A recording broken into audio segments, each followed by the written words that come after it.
ایک یہ کویشچن کیا کہ اگر کوئی شخص مر جاتا ہے، ہم نے اس کے ساتھ ناجائز سلوک کیا ہوتا ہے، تو کیا اس مردے سے معافی طلب کرنا شرعاً صحیح ہے اور کیا مردہ معاف کر دے گا؟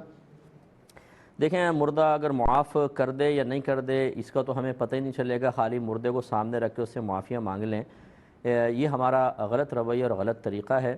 جب کسی زندہ کو تکلیف دی ہے تو اس سے معافی کی تکلیف بھی برداشت کیجیے۔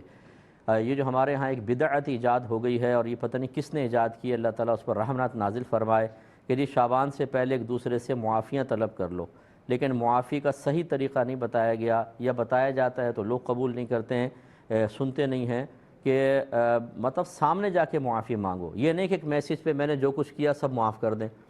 یعنی آپ نے اس کو سب کے سامنے ذلیل کیا، آپ نے اس کو اتنا ڈسہارٹ کیا، اس کی زندگی کو عذاب بنایا، اور ایک میسیج کر کے بالکل پپو بن کے سائیڈ میں ہو جائیں کہ جی ہم نے تو 15 شعبان سے پہلے معافی طلب کر لی۔